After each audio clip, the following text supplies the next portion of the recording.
strive to be as green and sustainable as Växjö already is. It's my pleasure and privilege to serve as your moderator this afternoon. Now, no one at this conference needs to be reminded that cities are important. Most people take that importance for granted, I believe, because cities, for most people, and when I say most people, I mean more than half of humanity now, expected to grow to 80% of humanity by 2050. For most people, cities are simply home. They're simply where you live. But as those of us gathered for this kind of a conference know, cities are much more than that. It's much more complex than that. Cities cannot and do not stand alone. They're dependent on people, farms, industries, and of course natural systems that surround them. We know that global issues like climate change and refugee flows affect the cities in our regional part of the world. Regions are deeply affected, cities are deeply affected by what happens in the entire world around them. Now, during this exceptional opening afternoon session of the conference, we'll be digging into these complex issues and more, but we'll also be celebrating. This is the 25th anniversary of the Union of Baltic Cities, and so we're going to hear from a variety of officials, experts, about the special role that the UBC, the Union of Baltic Cities, has played in advancing sustainability, prosperity, and the quality of life in our region. Now, some important logistical matters. Fire escapes, I hope you've seen them, up and to the right and out these side doors. Social media, almost as important as fire escapes these days. Knowing how to tweet and which hashtag to use. You are strongly encouraged by the organizers to tweet and Instagram using the UBC _ BSR hashtag. And when you do that, that'll get you lots of attention. So be thoughtful about that. There's also, by the way, an Instagram competition on the topic of youth leadership. Now it's particularly targeted to the youth participants, but I'm told that anybody can participate, so you're only as young or old as you feel on that topic. But let's get going with this important and very full agenda. I'd like to first welcome to the stage, so that he can welcome you, His Honor the Mayor of Växjö, Mr. Bo Frank. Please give him a warm applause.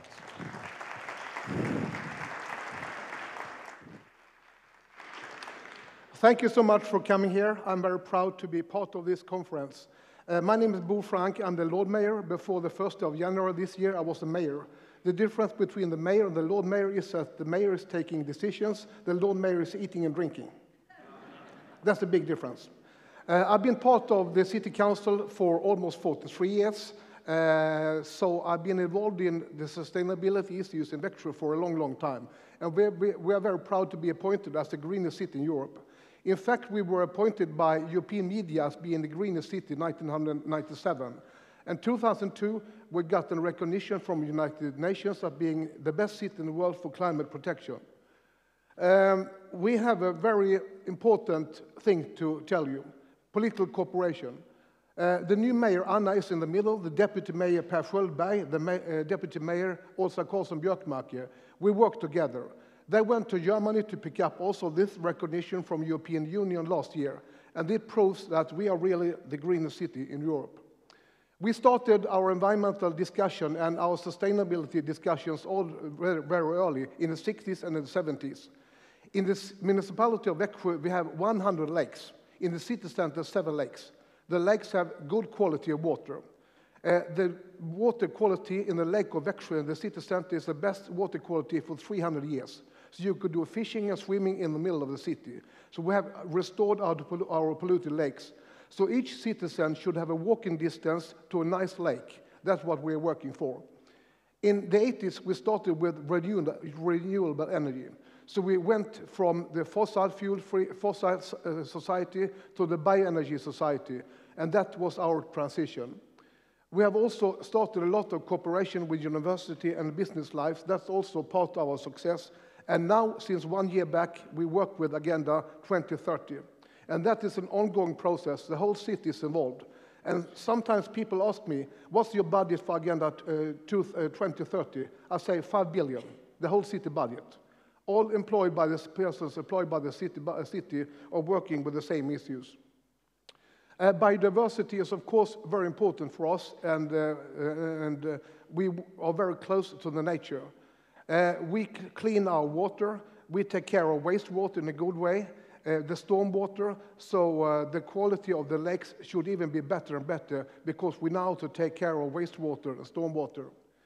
Bioenergy is, of course, important. All local buses, all public transports are fueled by locally produced bioenergy. That's part of our energy transition. The entire city is heated by bioenergy. So there's one grid for district heating, one grid for electricity, one for coaling, and a fourth grid, you could say, for broadband, for internet. So people are really connected to the future in Växjö because almost all houses are connected to bioenergy.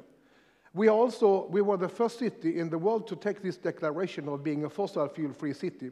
That declaration was adopted in 1995. And since 1996, we have cut our emissions with almost 60% from a low level. And that's also quite unique and outstanding. Almost 60% of all consumed energy in the entire municipality comes from renewable energy. And that should be put in context to a European Union decision about 2020. So I think we are far ahead. Biogas, wooden buildings. The first city in the world to take a decision about wooden buildings.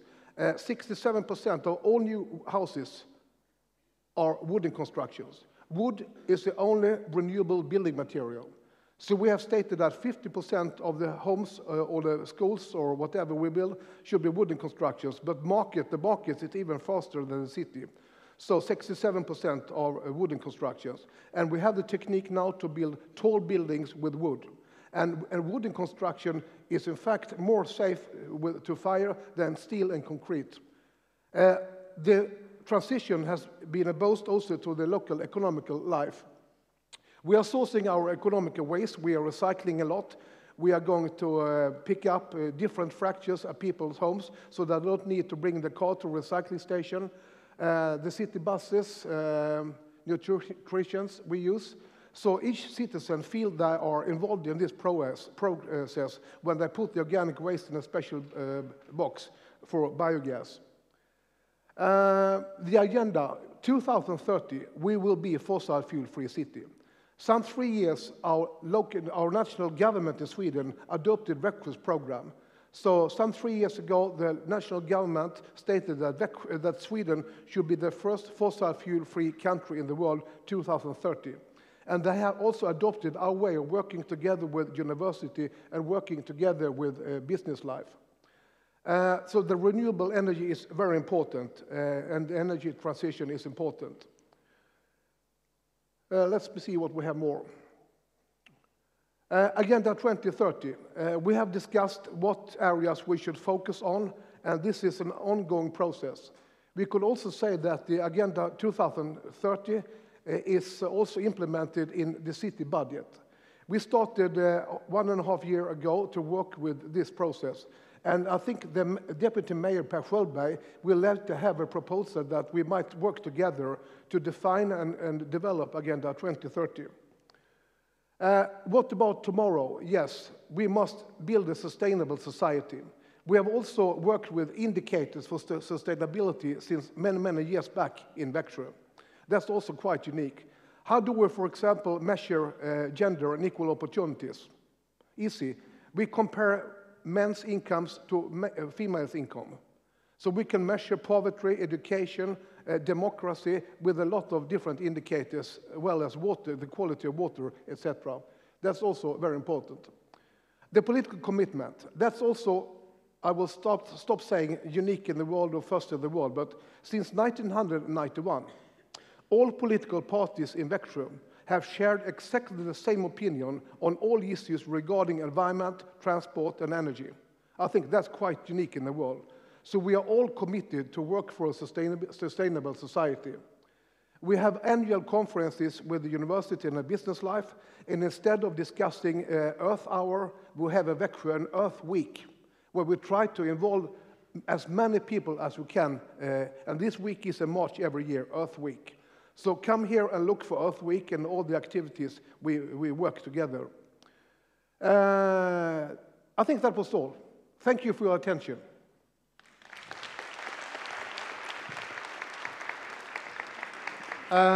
I must also apologize because it's not polite for the Lord Mayor to leave the conference, but I have to go to Brussels for a board meeting with Energy City, where I'm the vice president. Växjö was one of the founders of this organization Mayor's Convention, so I will have to go there. But I had a wonderful stay with you yesterday. I think it was a brilliant evening yesterday. Do you agree? Yeah. Thank you. And do you also agree that Växjö is a fantastic city? I just think that story and the Växjö story, which has in fact spread around the world, is inspiring, and I hope that you have also found it as inspiring as I have. Thank you, Lord Mayor. To continue the welcome statements, now let's talk about welcoming you to the conference that you're at, the Union of the Baltic Cities, and to do that is the president of the union, Mr. Bødker Andersen.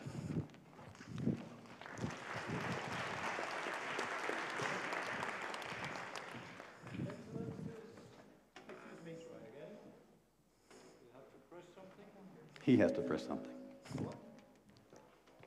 Does it work? Yes, it does. Excellencies, distinguished members of the Union of the Baltic Cities, and distinguished guests.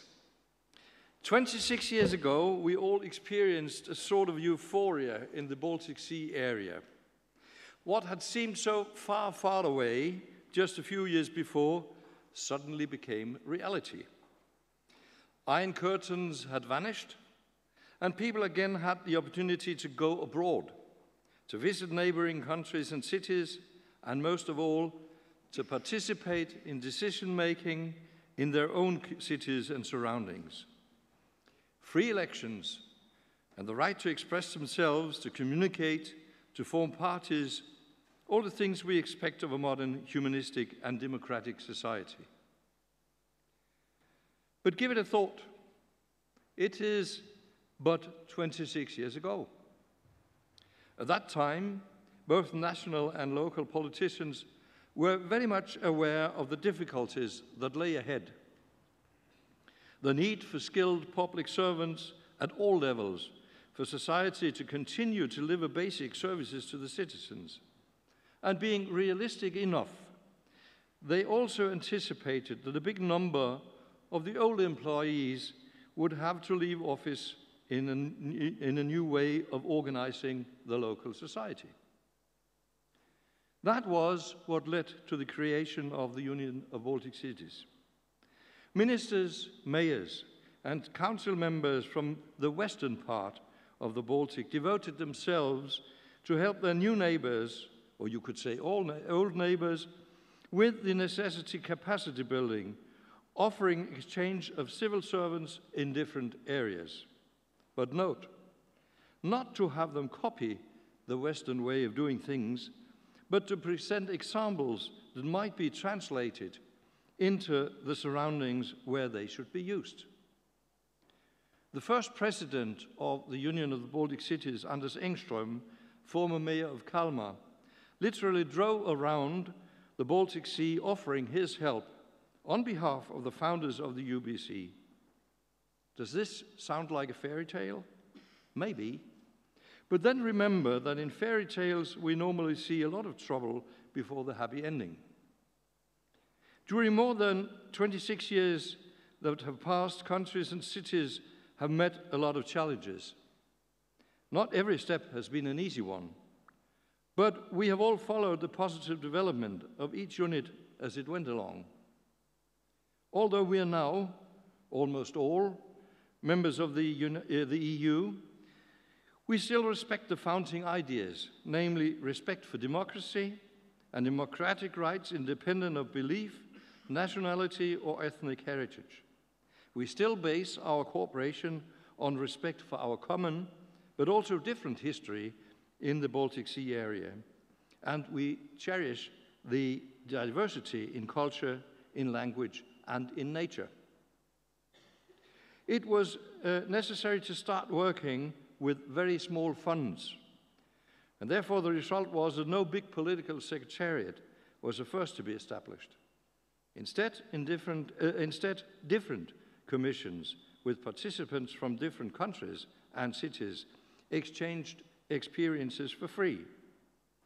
We have been true to this way of cooperating, creating results to the benefit of all member cities. One could put it like this: the more you participate in commission work, the more you get for free. And also today our commissions are the cornerstones of our work. But of course they have developed too, and are now often partners in other international projects like the ones you have been presented with at this conference. EU and UN projects, universities and city cooperation, and not to forget, maybe the most important of them all, the very heart of the UBC, city-to-city cooperation. I'm therefore happy to welcome our guests, and I find that it underlines the respect of the work of the UBC that you are here today. I welcome the President of the European Committee of the Regions, Karl-Heinz Lambertz, and Krista Kampus, Senior Advisor and Head of the Sustainable Development Unit, Baltic 2020, from the Council of Baltic Sea States. And I thank my colleagues from the board, Piotr Grzelak from the founding city of Gdańsk, Jaana Simula, Chair of the UBC Cultural Commission, and Jørgen Kristiansen, Deputy Mayor of Kristiansand, for their enthusiastic work for the UBC, and Piotr for Gdańsk hosting the UBC Secretariat since the very beginning. It's fantastic, and thank you for that. Thank you also to our moderator, Atkisson, that you dare do this. And last but definitely not least, thank you, Lord Mayor Bo Frank. I knew he should leave, but I think I need to thank him for hosting us in your beautiful city of Växjö. You and your staff have done exceptional efforts to make this become an event to be remembered. I'm sure it will be remembered. Let's all work hard and determined for the UBC to let this happen in this conference and in the years to come. And now, maybe a bit special thing I should like to ask you to do. I should like you to applaud the very first president of the UBC, Anders Engström, for his initiative at that time. And please do it as loud as you can so he can hear it in Kalmar, where he lives. Thank you, Anders.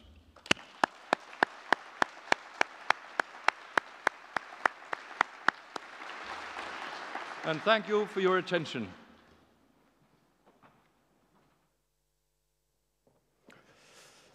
Well, ladies and gentlemen, as we all know, cities are not just centers of commerce, they're centers of culture.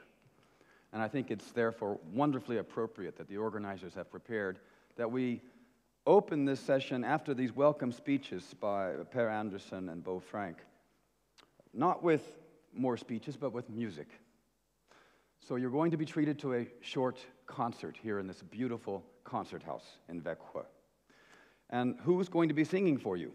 It is a choir coming from the St. Sigfrid School. It's a preparatory school for jazz music, classic music, composition, rhythmic here in Växjö. It has an extraordinary reputation. And the students that you're going to hear singing, they're preparing for their entrance examinations at the National Music Academies, or for jumping off into a career as a freelance artist. So we have a short and I'm expecting wonderful concert coming now. Sit back, relax, enjoy.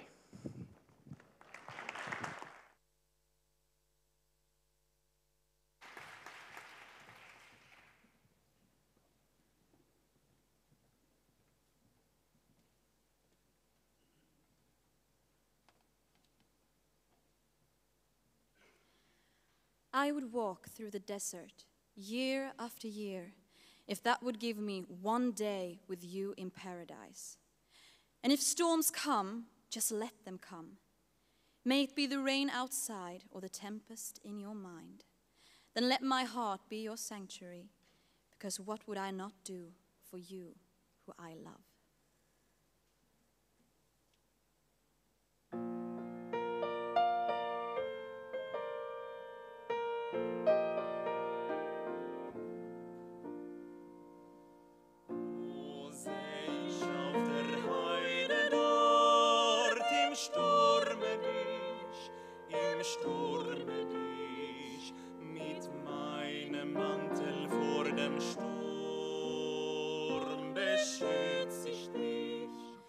beschützt sich dich und kommt mit seinem Sturme dir Unglück nah, dann wär dies Herz dein Zufluchtsort, gern teilt ich's ja, gern teilt ich's ja.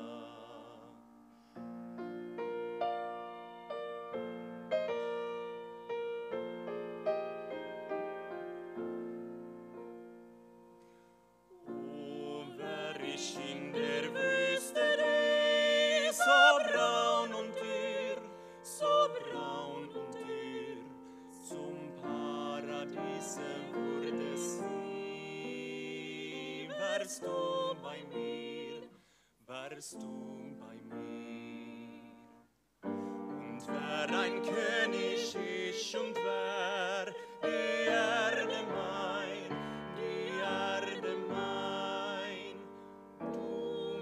in meiner Krone doch der schönste Stein, der schönste Stein.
Abschiedslied der Zugvögel or the Fleeing Bird's Farewell Song is a piece written by Felix Mendelssohn.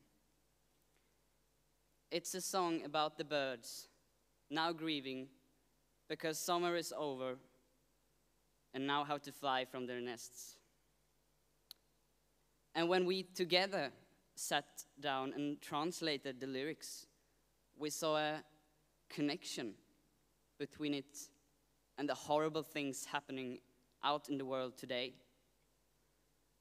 That people have to flee for their lives from their homes to foreign countries towards the unknown. So listen and enjoy. Let's spread our wings and fly.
växel och två.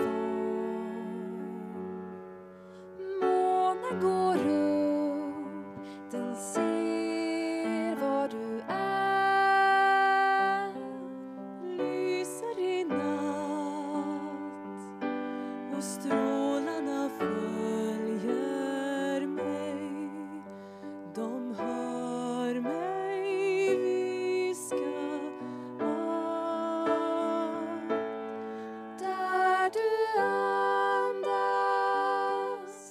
där du älskar, där vill jag leva min stund på jorden. Där vi sjunger ska alla himlens änglar få lust till samma sång.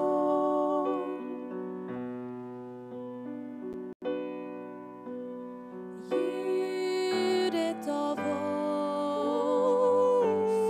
klingar så rent.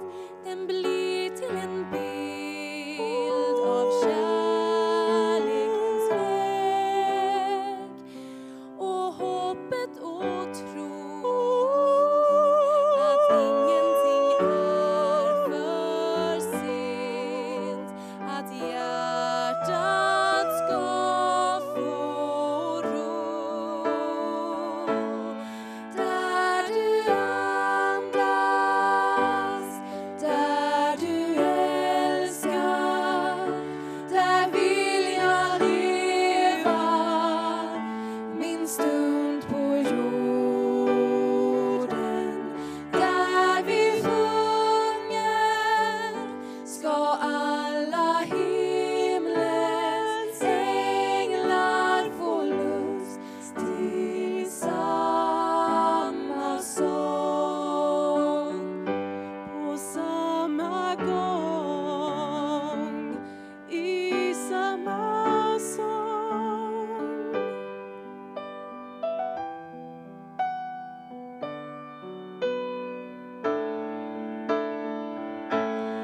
Där du andas, där du älskar, där vill jag leva min stund på jorden. Där vi sjunger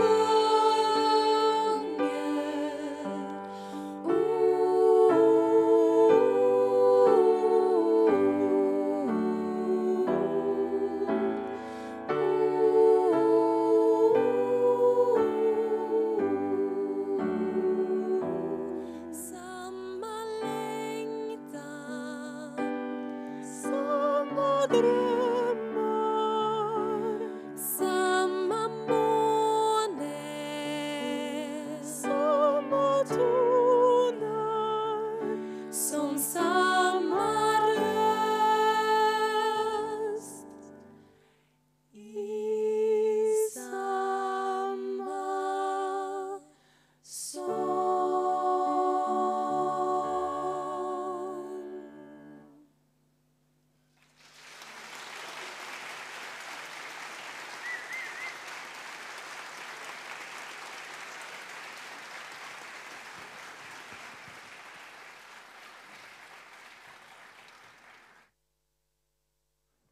Oh, I don't know about you, but I almost have trouble talking now after that.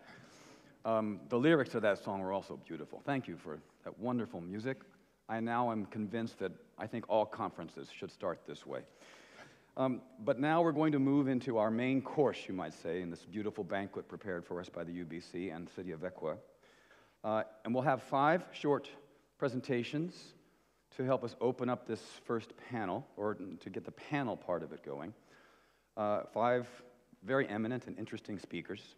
And then after that, we'll gather around these tables for a panel discussion, into which you also, of course, will be invited. Our first speaker is coming from the farthest away, I would presume, for our session today. Karl-Heinz, Lambertz, if you could start to move towards the stage, I'll say a couple of things about you as you come. Formally and most importantly, Karl-Heinz Lambertz is the president of the Committee of Regions for Europe.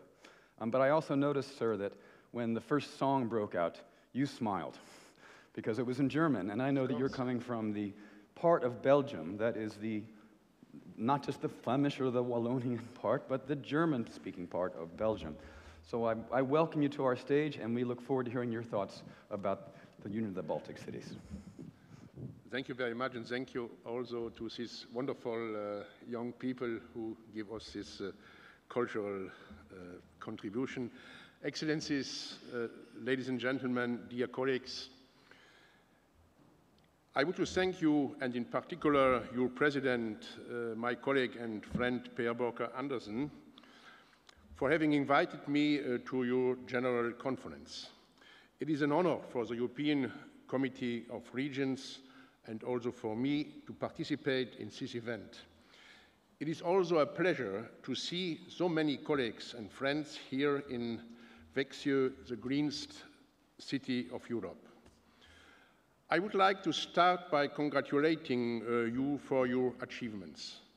For over 25 years, the Union of Baltic Cities has successfully served as a joint platform for local authorities to exchange experiences and to promote sustainable growth and the interests of the cities and the regions. I do believe that the activities undertaken by the Union of Baltic Cities greatly contribute to the economic, social and cultural development of the whole Baltic Sea region. The UBC General Conference and its 25th anniversary is therefore the proof that macro-regional strategies are the result of a bottom-up process beginning with a cooperation between cities and regions. That is why today is an excellent opportunity to look back on the past and to discuss the next step in implementing the Baltic Sea region's strategy. This is for the benefit of the Baltic Sea region as much as for other macro-regional strategies elsewhere in Europe. Here, I would like to refer to my speech on the State of the Union as seen from the perspective of the cities and regions of Europe.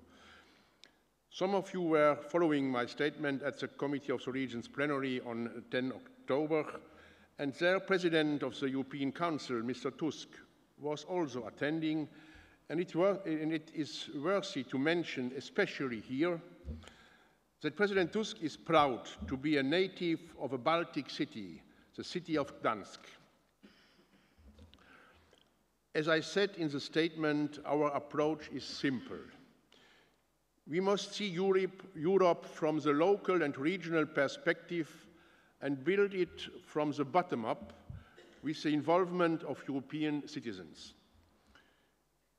Europe currently faces many challenges that transcend national and regional boundaries and that require a more holistic, inter-regional and cross-border approach. This is the essence of macro-regions, and I believe that the example of the EU strategy for Baltic Sea region is very inspiring. I would like to insist very much on the involvement of citizens. Their involvement is mentioned by many local and regional actors as really important, along with the involvement of civil society, business and associations and other organized interest groups. We must engage citizens in the European project and bridge the gap between EU and local policy making. We must engage young people, and that is exactly what you are doing at the UBC in organizing a special session with young participants. I believe that given the current situation in the EU, there is a need to better communicate the added value of European action. Macro-regional strategies are making European policy goals more visible and more understandable to citizens on the ground. They thus offer a response to current political developments in Europe. The Baltic Sea region is one of the most dynamic, innovative and competitive growth regions, not only in Europe, but in the world. The Union of Baltic Cities and its member cities can be proud on this and proud also of themselves. I hope the Committee of the Region will remain a true partner for you. Thank you for your attention.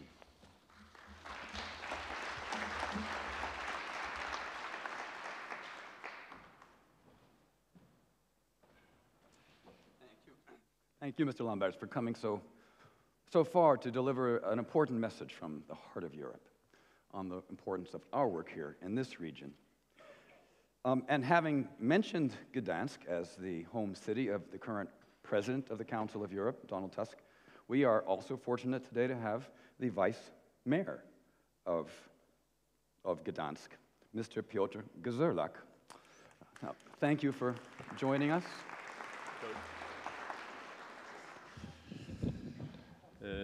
Thank you for giving me a stage. I'd like to say a few words from the perspective of the city where everything began. So, dear members of the European Union of the Baltic, Cities, honorable guests, ladies and gentlemen. Union of the Baltic Cities, let me remind you, was founded in 1991 in Gdańsk upon the initiative of twin cities, Kalmar and Gdańsk. The commitment to face and solve the problems inherited from the past decades expressed in 1991 at the UBC funding conference in our city laid a solid foundation for continuous works for the sustainable future of the cities and the region and outlined the cooperation between different stakeholders. For us, a city that started a peaceful democratic transformation, it was really a very important moment in our history. And we are proud of taking part in this important process by hosting the UBC Secretariat since the beginning. For the city of Gdańsk, its membership in the UBC opened a window through which we can closely observe how democracy works on the local level. Poland is a country where democracy is still quite a new phenomenon, and we are still learning how to live in this new system and what its basic principles are. Membership in such international organizations as UBC, Eurocities, the Hanseatic League or ALDA has given us the chance to learn following the best examples and best practices from the countries and cities where democracy is already well established. I would even say that you helped us on our way to membership in the European Union. I really think like this. In Poland, at least at the local level, we are trying to do our best to put democratic rules into practice and secure the fundamental European values. We have already learned through our own mistakes and are now ready to educate the others, offering them some guidance on their path to democracy. Therefore, we turn into the east towards our closest neighbors, the Eastern Partnership countries. UBC is also trying to reach outside the boundaries of the Baltic Sea region and broaden the scope of their cooperation by intensifying ties with the Black Sea region and the EU. What UBC has also been doing, and with a great success, throughout these past 26 years is emphasizing the role of cities as leaders in promoting the European values of freedom, of democracy, of equality, openness, tolerance, solidarity, and diversity. Just to give you one example. A few years ago, UBC has set up a working group on gender equality, thus making cities and local governments realize that as being closest to the citizens, they have a key role to play in the works for gender equality.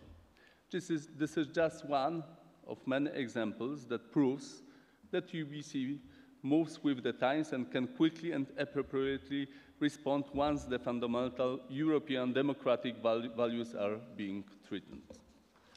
And ladies and gentlemen, as members of UBC, we are about to sign the appeal of tackling rising populism and Euroscepticism. Growing populism, radicalization, and nationalism are phenomena which until recently were totally unknown to us, living in a stable, safe, and thoroughly democratic Europe. The current situation in Poland unfortunately proves that these tendencies start to prevail. We cannot stay indifferent. I believe that in the face of these challenges that Europe encounters today, I mean the rising populism and nationalism, we as city leaders have to take matters into our hands and openly and endlessly defend the fundamental European values. This appeal is our unanimous voice, and let it be heard. Democracy has not been given to us once and for good. We all do understand it. Democracy is a process that demands constant learning, and every day we need to strive towards it. Therefore, we should put strong emphasis on education. Organizations such as UBC can be a great education tool, as they not only reach across the geographical borders, but cut right through the political ones.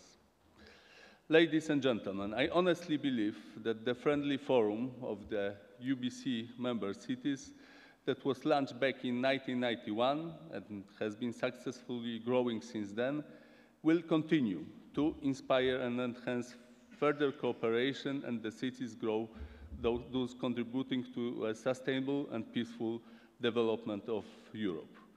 We are lucky that we have such an organization like UBC. Thank you very much.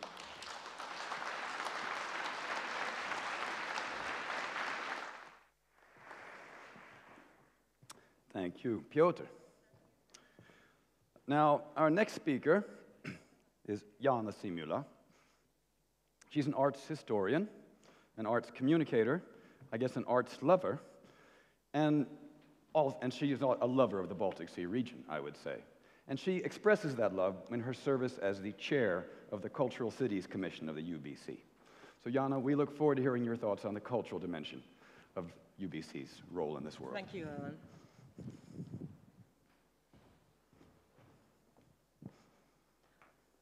Dear UBC youth, dear ladies and gentlemen, I will shortly present some personal points, some European level points, points of culture, and then come back to personal points. I hope this is okay with you. My first meeting with UBC was 2010, when the Vice Mayor of Pori told me that there is such a thing as UBC and that Pori should do something about it. And there was a meeting, and I wrote a letter telling how eager I am to work with UBC. And when he came back from the meeting, he said, "You are now on the cultural board."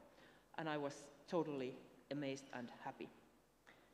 And also, when UBC was founded, I was living in the city of Turku, and my mother and father were teachers at the agricultural school. And we had visitors from Kaunas, 26 of them, and we housed them at our home, and we had lots of good times. And I thank my mother and father for giving me this privilege to have friends and relatives in all Baltic countries. So that's why my heart is so big for Baltic. And Europe level, Union of the Baltic Cities, via its Cultural Cities Commission, we network in different platforms, and this is enabled by UBC to raise the voice of culture on European level matters and Baltic Sea level matters, and always bringing the voice of the city. We are eagerly taking part into the EU Baltic Sea region strategy days and voicing ourselves there. And this is very good to my mind.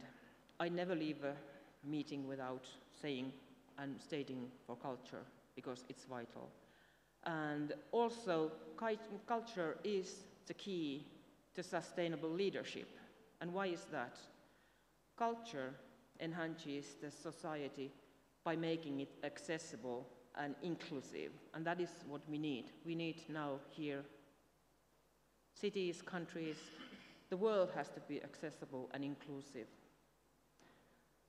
And the best cities, they bloom with culture, creativity, communication, and knowledge. And culture and creativity, those we know. Communication, we need to be in communication with our citizens and with the world around us. And knowledge, we need knowledge about economical things, all things that matter, but we always need also knowledge about culture to enable a blooming city. Culture as a tool for sustainable leadership in 5 E words. Enlightenment. This is very vital. Enlightenment. With this enlightenment, I mean teach your children well. Continue teaching yourself in the matters that are important. This is the vital key. My country is now facing cuts in the education area, which is a very, very bad thing. But I hope, as a problem-solving country, we solve also this problem. Empowerment. Empower your citizens. Take them on board. Make your citizens decision makers. The economic impact. Culture has a very, very big economic impact.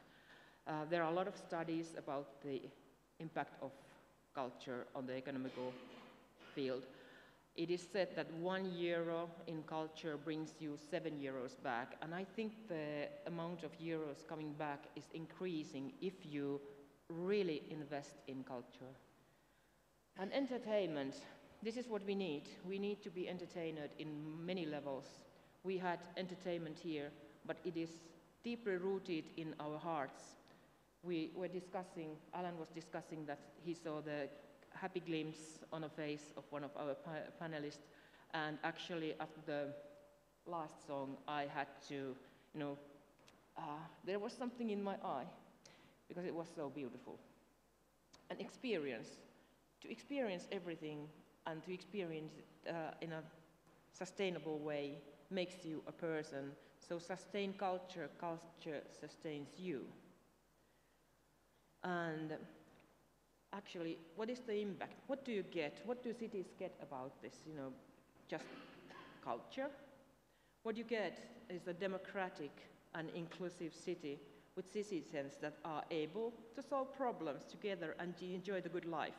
So here it comes again, the problem solving via culture is very important and it is interesting as well.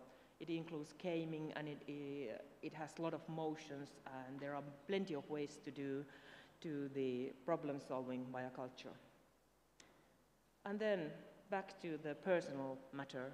Yesterday we had a Culture Cities Commission meeting, and one of the youngsters came up to me after the meeting, and he said to me that during these days they have been here in Växjö, he has made many good friends, and this has been also an eye-opener because now he knows about the different countries, and he knows how the youngsters are in different countries, and he didn't know before, and now he knows.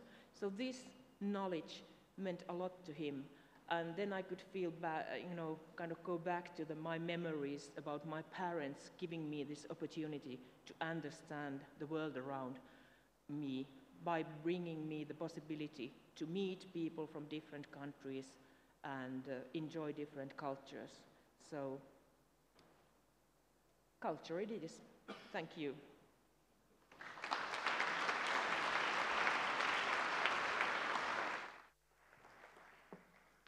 Yes, Jaana, but just so you won't feel alone, I also had to take care of my eyes after that last song. Thanks so much for those thoughts on culture and the central role of culture in forming who we are and how we live. We now have a very interesting and different take on the role of cities. You can see you're getting quite a buffet here in the opening main dish. Our next speaker is a writer, economist, and politician, a former banker and stockbroker. I don't think there are many stockbrokers in the room, who switched to politics about 15 years ago and has had a distinguished career in local politics, and since 2011 served as the deputy mayor of Kristiansand. And he serves on the executive board of the Union of the Baltic Cities. So now he's also working on the working group Refugees and Internal Displacement, which may give us a tip about what he's interested in talking about as well. So I welcome to the stage Mr. Jørgen Kristiansen.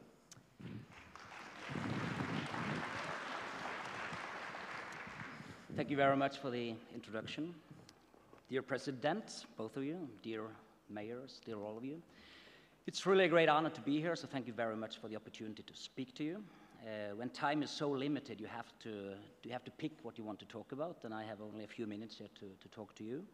So I would like to focus on what I see as the three main challenges in Europe today. And what I see as the three main challenges are, of course, climate changes, migration, and radicalization, populism, and nationalism, the rise of that. And as I see it, I see these three are linked together because we know from climate change that we will have migration. We also know that we will have wars, we will have conflicts in the years to come, which will lead to more migration. And if we are not able to integrate those people who are coming to our cities, to our countries, we will have radicalization, we will have populism, and we will have nationalism. So my point here is that those three main challenges, they kind of have a link together.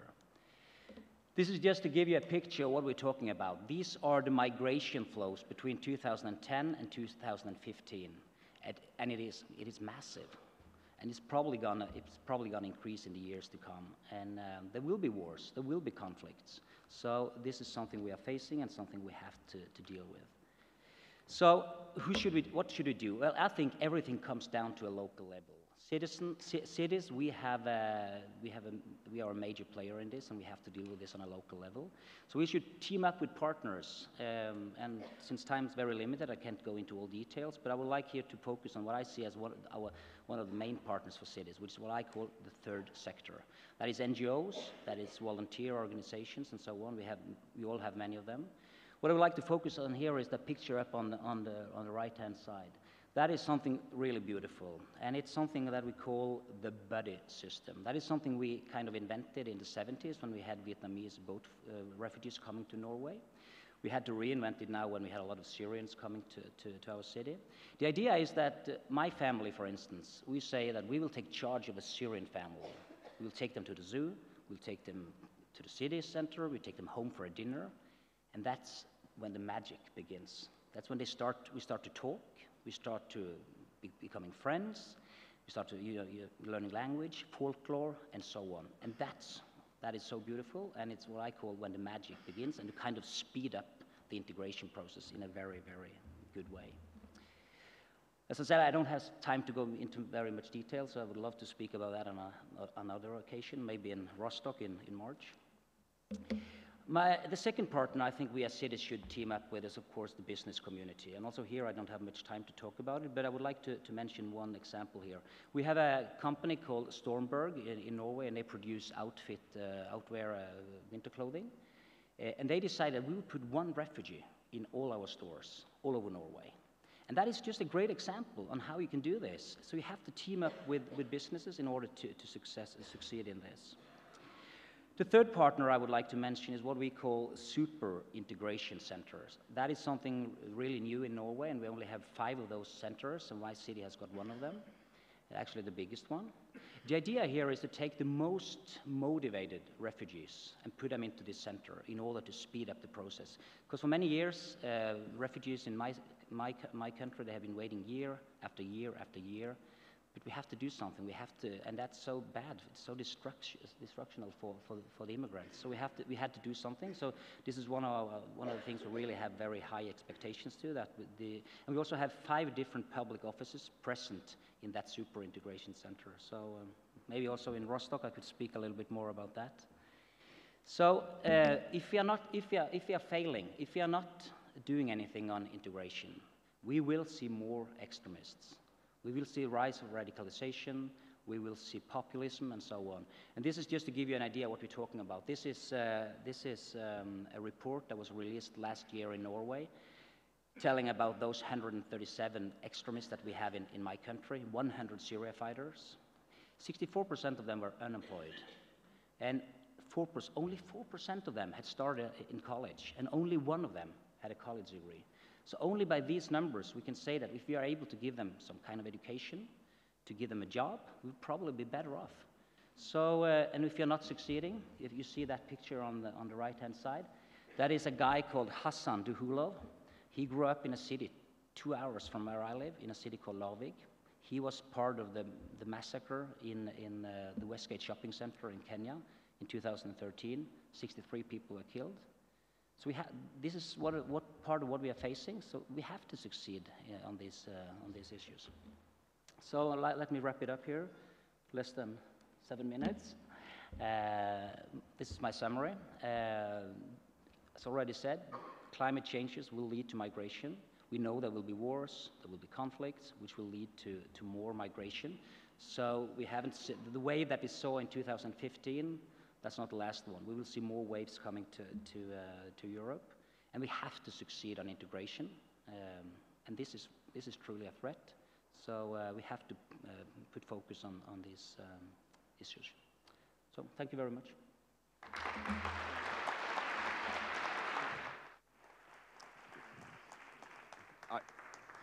I really have to thank our panelists so far. They've been so disciplined on time that gives us more time for the conversation later. And thank you for those very important reflections. Jørgen, we have one more speaker to hear from.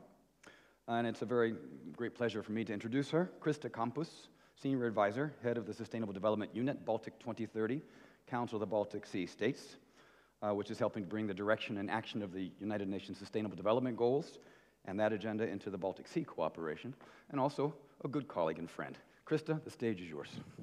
Thank you. I hope it works, yes. Hello, dear Baltic Sea friends, UBC members, distinguished guests, ladies and gentlemen. I'm very happy to be here. I would like to send greetings on behalf of our Deputy Director General, Mr. Bernd Hemingway, who wasn't able to be here today due to the sickness. But actually I'm quite happy because talking about gender equality and gender balance, thanks to me, that session and panel is much more balanced generally than it was before.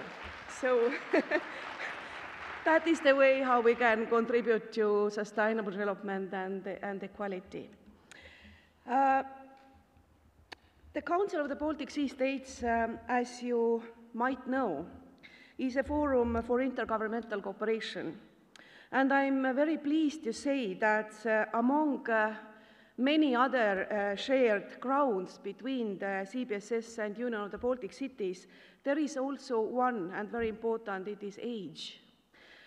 Just like Union of the Baltic Cities celebrates this year its 25th anniversary, and also CBSS is celebrating this year its 25th anniversary. So I'm very pleased to say that during those 25 years, our collaboration has been very, very positive and very fruitful.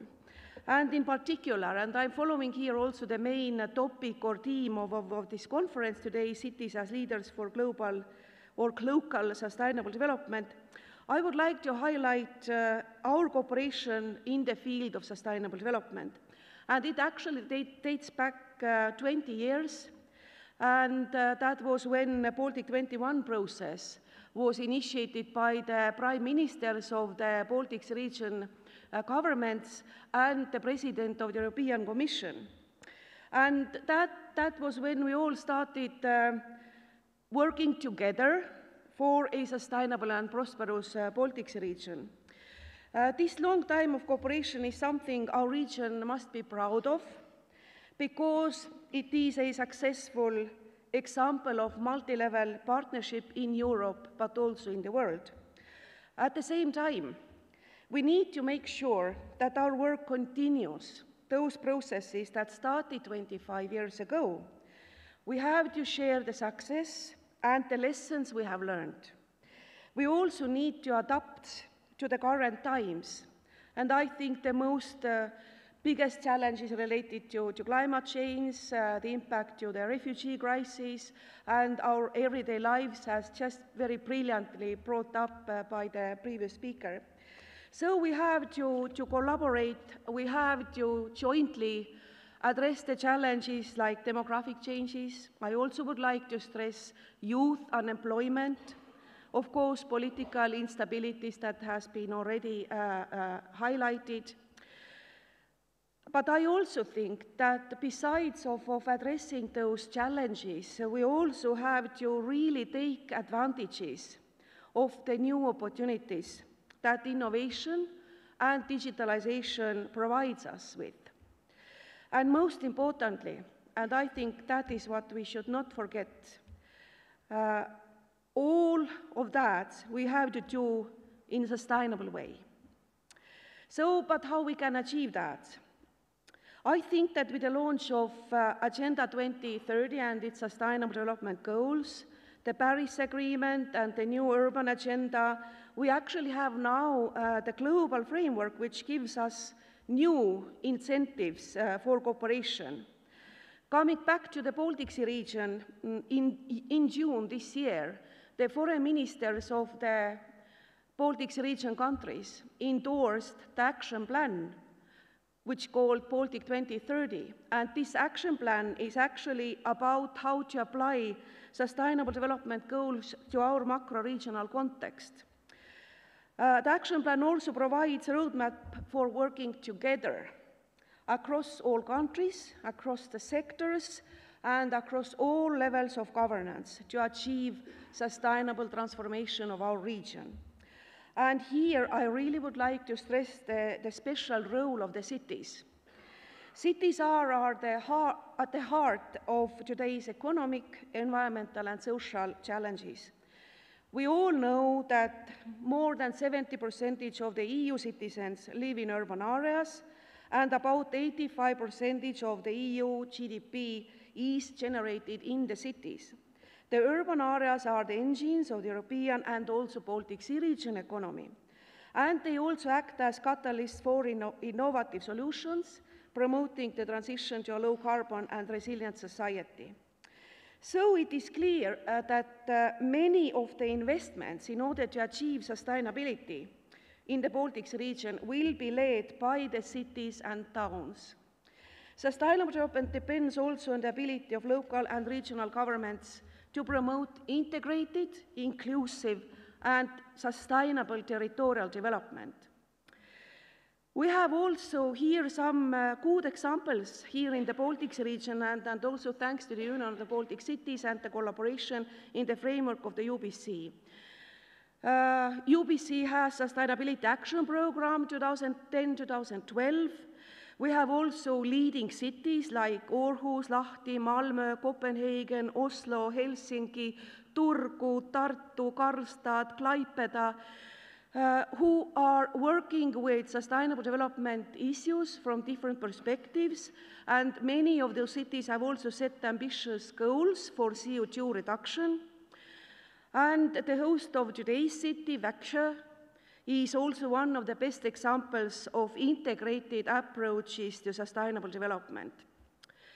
UBC has been participating and is participating in several transnational cooperation projects which are working with sustainable mobility, promoting innovative transport services, non-polluting lifestyles, and attractive cities for all ages.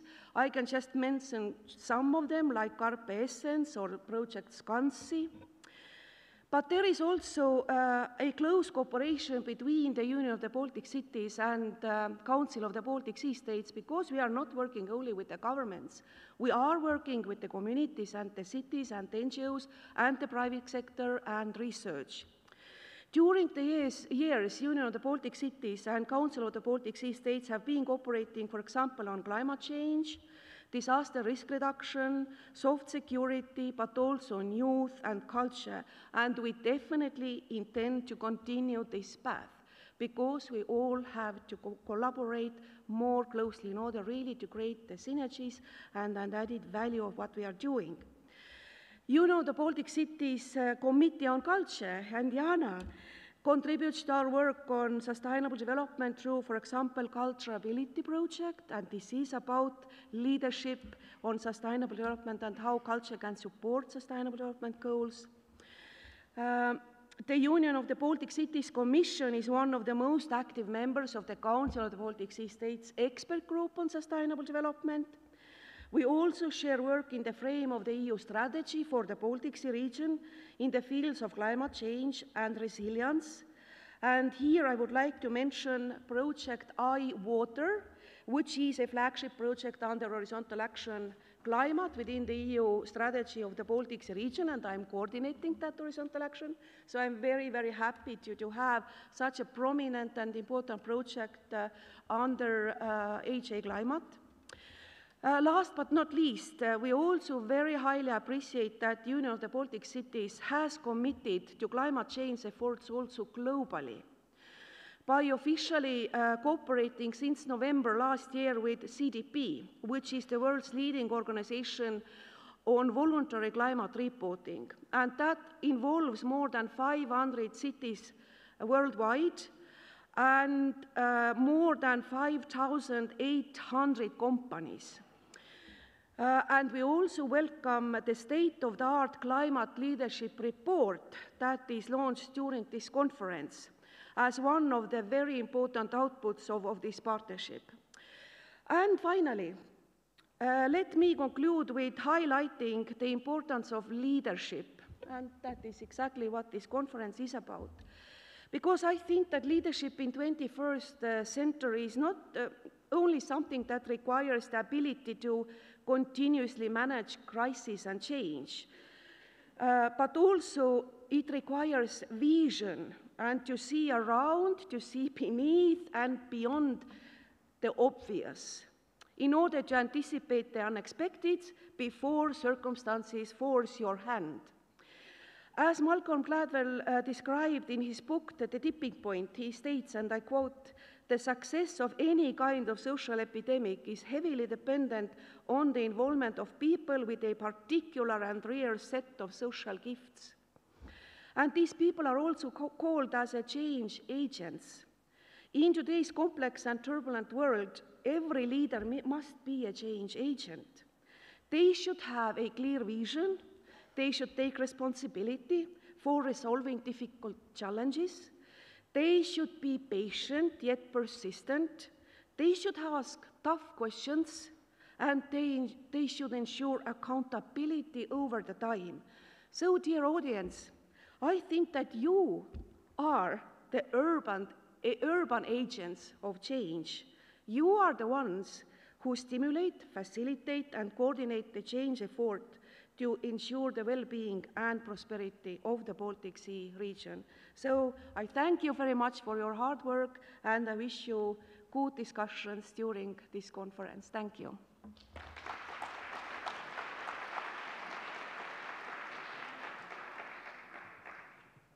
Thank you, Krista, and thank you not least for being willing to substitute for your colleague and in the process improving the gender balance of this panel. Not a small matter. Much appreciated. I would now like to invite the rest of the panel back up to the stage. And what's going to happen now is we've prepared, as you can see, a lovely cafe environment for you. So you can settle in as though you were guests at a cafe, meaning that I'd like to signal a relaxed and informal atmosphere in our panel discussion today. I remember. Bo Frank, as you may have been remembered, had to leave to attend meetings in Brussels, so he's being substituted by his able colleague, Per Hultberg, who is the vice mayor of Växjö. So we're being very well represented by the government of Växjö today. Let's see, are we missing anybody else? Per Bødker Andersen, is he going to join this panel as well? No? He's gone. Okay. He has to come back later, so that will be fine. He's coming back. Very good. So, ladies and gentlemen, welcome to our panel discussion. And I've prepared a very special question as our first question, and I think that you'll recognize it, and I hope that the audience will recognize it. There is a very famous old classic American movie from 1947 called It's a Wonderful Life, starring the actor Jimmy Stewart. And in that film, he's a small-town banker, and he begins to believe that he's not an effective person and a bit of a failure, and begins to think maybe he shouldn't have been born in the first place. Well, an angel gives him the opportunity to experience what life in that small town would have been like if he had not been born. And he sees that, in fact, life would have been much worse because he's a nice person, a good person. In fact, he steps in at important moments and makes things happen that otherwise wouldn't have happened. And it's a wonderful, heartwarming movie. And I began to think about that movie in connection with the Union of the Baltic Cities, which is filling its 25th anniversary today. And I thought, well, in a sort of It's a Wonderful Life sort of way, what essential function has this organization been filling? Well, what would the Union of the Baltic Cities, or the Baltic Sea region, be like if the UBC didn't exist? What has happened thanks to the existence of the vision that we heard from the founders 25 years ago, from up to today? So I would like to invite your reflections on the essential role that the UBC plays in the quality of life and progress, prosperity, sustainability of our region. Who'd like to tackle that one first? Piotr. Thank you for this question. I think that there are different perspectives looking at the UBC. I will say about the Gdańsk perspective, maybe New Europe cities perspective. I think that there could be a disaster. Poland joined European Union in 2004. And actually, where we could find a better school for fulfilling procedures, for making really good projects, for preparing good projects for our citizens, if there was not such a practice like UBC. This is UBC. I will tell this, but because I think this is true. Poland maybe would not be the European Union member if there was no before previous cooperation, and if Poland was the European Union member, we would not be as good as we are the members of the European Union, because in our first perspective, 2007-2013, Poland and the cities which do the projects was really good in making this project, in gaining the European Union funds. So actually, I'd like to thank you, my friends from the older parts of the Europe, for sharing with us your practices, and I think this is the moment to say really thank you for that. That's quite a wonderful story to bring as a first input to that. But Per Hultberg, you also wanted to jump on the microphone to answer this one. Yes, I'm very eager to answer that. First of all, my job as a deputy mayor would have been a lot more boring without the UBC, that's for sure. But I wanted to say also, we picked the right person to sit at this end of the table, since you have fantastic socks on. Yes, it's... Speaking of not being boring, so yeah, please, the choice of my children. But I have two socks of the same colors. Yeah, don't hide them. That was a compliment. Now, anyhow, a moment of seriousness. When I grew up, my parents, we still have a cabin on the East Coast. My father was contracted by the Swedish Army back then, We spoke a lot about what's on the other side of the waters. And basically, it was the end of the world. You saw the waterline, and I didn't know, when I grew up, I didn't know about Riga. I didn't know about Gdańsk. I didn't know about Tartu. No one had told us those stories. In the early 90s, I had the privilege to travel through all these cities and countries and learn more about the cultures, the views, the problems, the conflicts, the progress, and all those things. And having a platform of the UBC, who else would have done anything about it?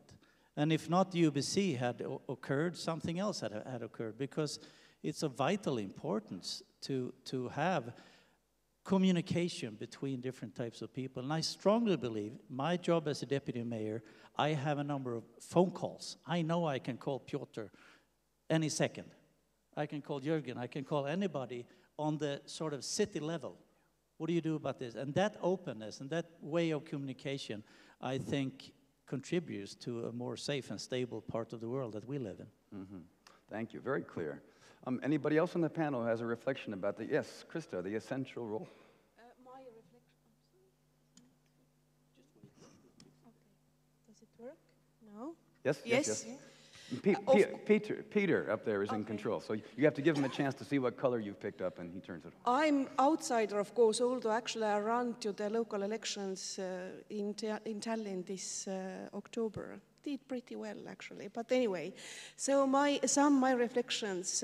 I think that there are three levels I would highlight where the UBC, existence of the UBC is important. The first is, as was mentioned, that by learning from each other and having that partnership, you can provide better services for your citizens. You can improve your performance because you have good examples and which very often are transferable. Secondly, I think it is very important to have UBC because that enables to make voice of the cities heard in European Union level, but also in this macro-regional level.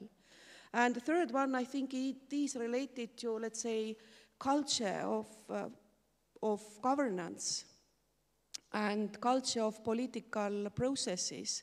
Because again, when learning, meeting each other, you can maybe harmonize your cultures and approaches, how you are working, how you are involving the citizens in policy decision-making processes.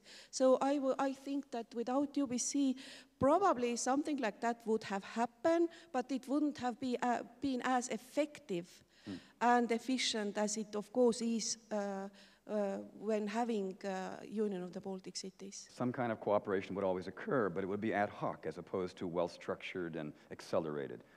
Excellent point. Actually, both Jaana and take it, please, Jaana. Mine is short one. We wouldn't be sitting here, and that would be a great pity. And one of the things we wouldn't have without UBC, we wouldn't learn from. Piotr, you said you are learning from us. But do you know, we are learning a lot from everybody. So, like, it has been, my voyage has been an eye-opener to all of the Baltic countries, and the amazing creativity, the power of art, and I mean, this area is huge. So we wouldn't be able to see it. We might be kind of disgusting by each other if we wouldn't be together. So let's keep the show rolling. I'm probably a little more optimistic that we wouldn't be disgusted, but maybe less likely to. Yeah, but a good point indeed. Thank you, Jaana. Jørgen, you also have a thought. Yeah, I'll be very short. But as I see it, the UBC was formed or established right after the Iron Curtain fell.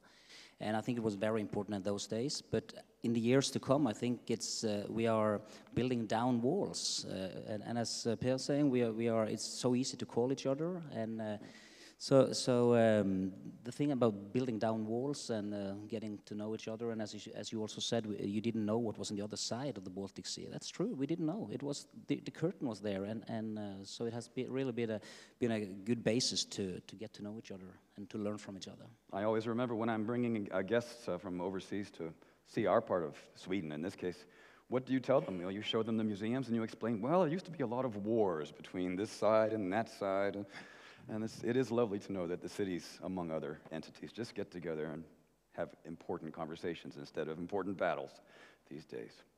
Well, let's move on to something that's equally serious. And in fact, Jørgen, I'm going to ask you to keep the microphone as the first responder to this question.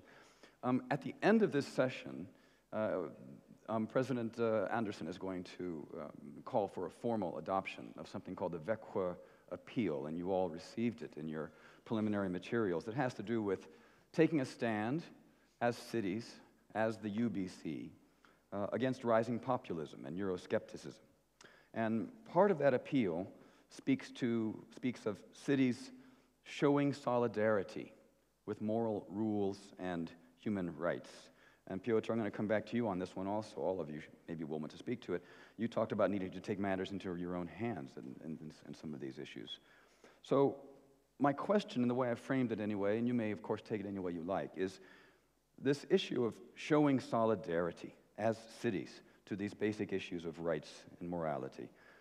What does that look like in practice, in reality, at the city level? Well, it's a big question, but as I see it, I've been thinking about these questions for a few days because it is a big question. And but I think one of the things that, as I already spoken about the refugees, I think showing solidarity in this respect is to take our share of the refugees, take our numbers. That is one thing, and I also think that rich countries should help poorer countries, not only in Europe but also on a global level.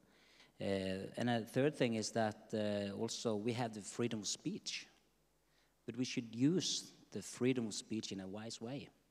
I think also that is part of showing solidarity in this respect and treating it others with respect, and also that everyone there's an equal right for everyone. But it's a big question. You can dip into many details, but in practice, I would say that was the 5 things that I would mention. Respect is a practice, and you've used that word, I think, 3 times already, and I think that is a critical word, so thank you for that. And cities, of course, being where we live, as I mentioned earlier, is the place where we show respect for each other. So thank you for that. Anyone else ready to jump onto this big question? I had plucked you out earlier because, Piotr, you had said something along these lines yourself in your speech. Actually, this is a big question, and the situation is different in Poland and, for example, in Norway. But let me once again come back to the history of my city. Very important word is for us the word of solidarity. We tried for a long time to fight against communism, and they said, no, you cannot do this. They have tanks, they have bombs, there is USSR. You cannot manage to come to the free world.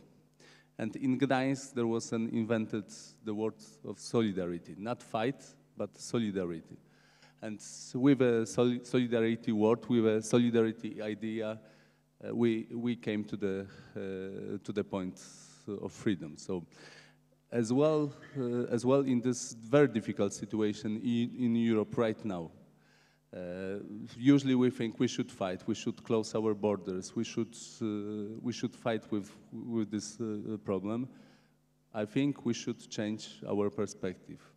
We should focus on solidarity, but clever solidarity. And in Gdańsk, we don't have refugees still. We have immigrants, but we want to have that our voice would be strong and listen in the whole country and this part of Europe. So we built a special model for integration immigrants, and I think we should do this way. We should find the clever tools how to integrate these people, how to find the solution, like you, Jørgen, had this situation, this photo of the guy. So we have to be prepared before it comes to us. So there is no word fight. We should be more focused on solidarity. Thank you for that response. And I'm feeling a little stupid that I hadn't made the connection myself between solidarity and Gdańsk, of course. And I think that there's probably quite a lot to be dug into there in terms of thinking about where around the region, not least there, we can find examples of what solidarity looks like in practice. But Per Sköldberg, you also have some thoughts. Well, my reflection is that solidarity is not only a one-way communication. Because when it comes to these values of democracy and big things that are really difficult to think about, how to grasp, I don't think there's any human being, at least in the Baltic Sea region, that has an exact, clear answer and have everything together right now. That means you have to talk and listen to people.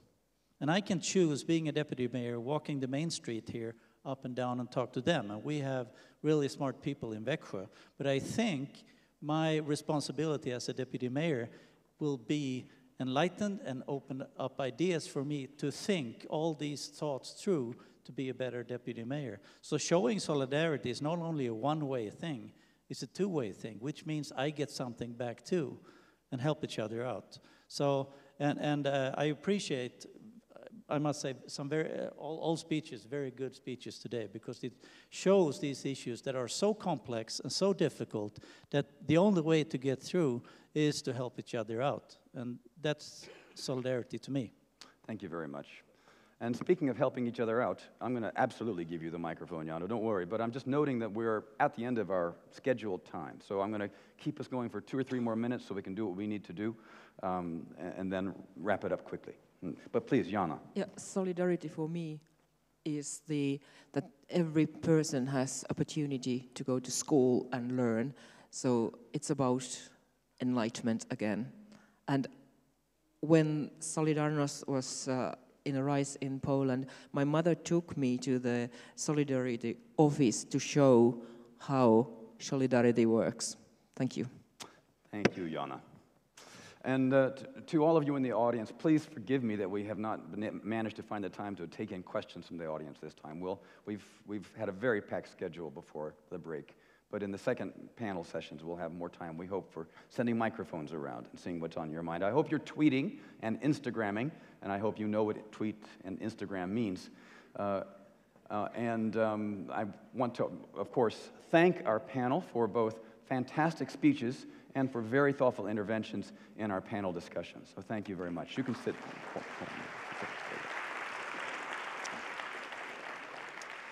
But now, to close our first session, I'd like to invite back up onto the stage Mr. Bødker Andersen, the President of the Union of the Baltic Cities, and he will lead you in the formal adoption of the Växjö appeal. Thank you for that. I'm not going to read the declaration because you've all been able to read it. I'm sure you have done so because it's part of the material for the conference.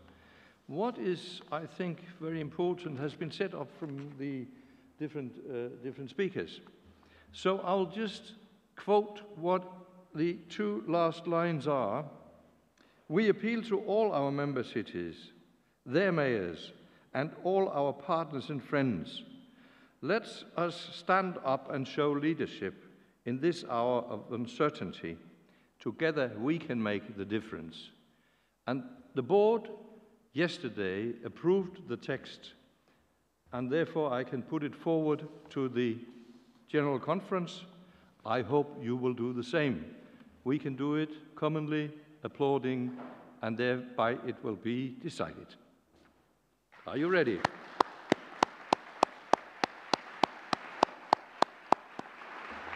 Thank you very much. Thank you very much. And with those final words, I invite you to take a break, have some coffee, some fruit, some tea, refresh yourselves, and we'll come get started again in about half an hour.